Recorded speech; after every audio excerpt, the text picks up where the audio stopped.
મિત્રો, આજે આપણે મળવા જઈ રહ્યા છે એક એવા વ્યક્તિને જેમને જન્મથી શરીરના મોટા ભાગે સાથ ન આપ્યો, પણ મનોબળ એવું કે વિશ્વને દિવ્યાંગજનો માટે સુગમ્ય બનાવવાનું નક્કી કર્યું.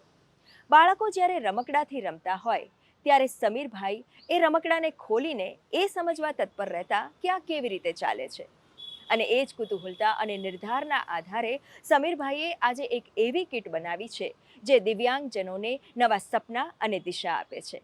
આવો મળીએ એક એવા યોદ્ધાને જે પોતે જ નહીં અનેકને હિંમત આપી રહ્યા છે. મારું નામ સમીર કક્કડ છે. 1 વર્ષનો હતો તો મને પોલિયો થઈ ગયો હતો અને મારી પોલિયોને લીધે મારી શરીરની છાતીથી નીચેની કાર્યક્ષમતા જે હતી એ નિષ્ક્રિય થઈ ગઈ હતી. નાનપણથી જ ધીરે ધીરે મોટો થતો ગયો એમ મને ટેકનિકલી બહુ જ મારી અંદર આવડતો હતી. જ્યારે નાના હતા ત્યારે જ્યારે બચ્ચાઓ રમકડાથી ખેલતા ત્યારે હું રમકડાઓને ખોલી અને દેખતો કે આ કઈ રીતે ચાલે છે, આના વ્હીલ, આ પાવર કઈ રીતે એને પાવર આપે છે. જેમ જેમ મોટો થયો એટલે મને ખબર પડી કે ગાડી ચલાવવા માટે પગની જરૂરિયાત છે અને બંને પગ હોય તો જ વાહન ચલાવી શકાય.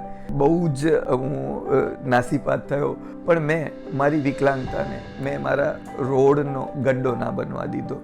મેં અધ્યયન કર્યું કે બંને પગનું જે કાર્ય છે એ કાર્ય હાથમાં લઈને કઈ રીતે હું વાહન ચલાવી શકું, અને મને ધીરે ધીરે મેં એના ઉપર અધ્યયન કર્યું તો મને એમાં સક્સેસતા મળતી ગઈ.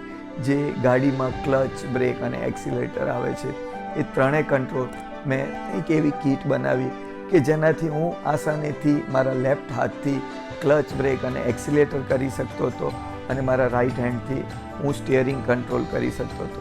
આ રીતે મેં વાહન ચલાવવાનું ચાલુ કર્યું. મેં એક મેટલથી એવી ફૂલ પ્રૂફ કીટ બનાવી કે જે 100% સિક્યોર હતી, અને આ કીટ જે એ રીતની કીટ હતી કે આ કીટથી હું પણ ચલાવી શકું અને જે પગના કંટ્રોલ છે એનાથી પણ નોર્મલ વ્યક્તિ પણ ચલાવી શકે, જેનાથી આ કીટ લગાવવાથી કોઈ પણ ગાડીની ઓરિજિનાલિટીમાં કોઈ પણ જાતનો ચેન્જીસ નથી થતો. સમીરભાઈ અત્યારે નેપાળ સુધી દિવ્યાંગજનોને મદદ કરી રહ્યા છે. આખા ભારતમાંથી લોકો સમીરભાઈ પાસે પોતાના કારમાં આ કીટ ફિટ કરાવવા માટે આવે છે.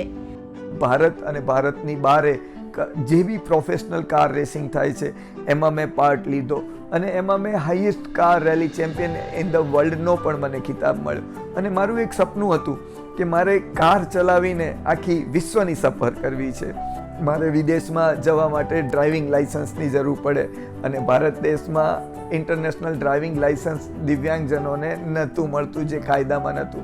મને એના માટે 3 થી 4 વર્ષ પ્રયત્ન કર્યો અને છેલ્લે સોનાનો સૂરજ ઉગ્યો અને ભારતનું પહેલું ઇન્ટરનેશનલ ડ્રાઇવિંગ લાઇસન્સ હાસિલ કરનારો સમીર કક્કડે એ ડ્રાઇવિંગ લાઇસન્સ હાસિલ કરી અને મેં અમદાવાદથી લંડન સુધી ખુદ કાર ચલાવીને 17,000 કિલોમીટર અને 17 ક્રોસ કન્ટ્રી કરીને વિશ્વ રેકોર્ડ કર્યો કે આવું હજી સુધી કોઈ પણ વિકલાંગે વિશ્વમાં આટલી મોટી ગાડી ચલાવીને આટલી કન્ટ્રીઓ ક્રોસ કરી છે. સમીરભાઈની આ મદદથી ઘણા બધા દિવ્યાંગજનો આત્મનિર્ભર બન્યા છે. समीरभाई प्रेसिडेंट अवार्ड थी पण सम्मानित है.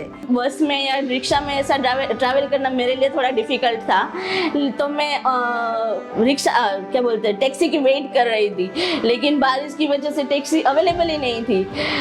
तो मेरा इतना हुआ कि मैं मेन गेट तक भी नहीं जा सकती थी चल के कि मैं वहाँ से कुछ भी जो मिल जाए वो कर लूँ.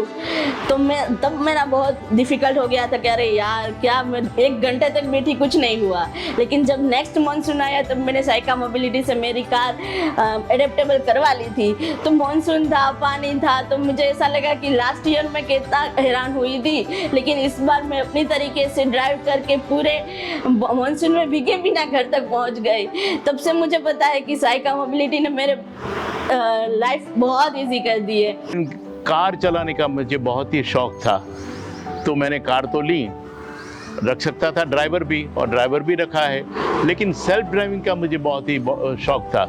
तो मैं किसी की खोज में था कि मुझे सेल्फ ड्राइविंग कैसे करूं मैं, और मुझे पता चला कि समीर दिव्यांगों के लिए जिस तरह से मॉडिफाई करके कार कर देता है उसी तरह से वो मुझे भी करके देगा। तो मैंने उनका कांटेक्ट किया और यकीन मानिए दोस्तों, मेरी ये 5वीं कार है और वो 5 कार समीर कक्कड़ ने मुझे हैंड कंट्रोलिंग करके दिया, ताकि दिव्यांगों को खास स्पेशली उनका नेचर ऐसा होता है कि सेल्फ इंडिपेंडेंट होना चाहिए। तो मैं भी सेल्फ इंडिपेंडेंट हो गया। ગુડ ન્યૂઝ ગુજરાત માટે અમદાવાદથી શ્વેતા યાદવનો રિપોર્ટ।